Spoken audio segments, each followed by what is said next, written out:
Tamang-tama, lalo na ngayong painit ng painit, talaga namang nakakapresko sa pakiramdam kapag maraming halaman sa paligid. Pero paano kung hindi sapat ang espasyo sa tahanan para magtanim ng mga ito?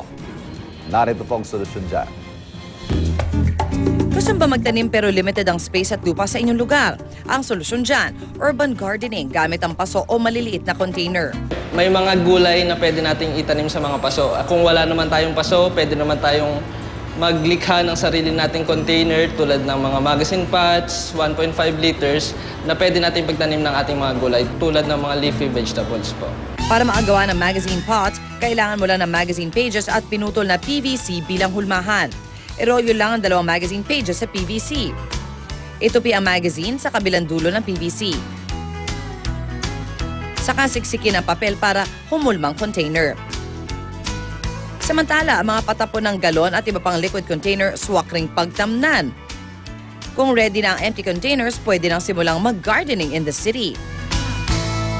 Ilan sa mga halaman maaaring palaguin sa paso o container ay ang malunggay na masarap na masustansya pa. Ang panda na mabango kung isasama sa sinaing, ang dahon ng sili na nakakatulong magpababa ng blood pressure, at ang oregano na isa namang halamang gamot. Pero kung dekorasyon sa bahay ang trip mo, swak itong mini roses. O diba kahit limitado ang lupa at espasyo, pwede ka na rin magkaroon ng garden in the city.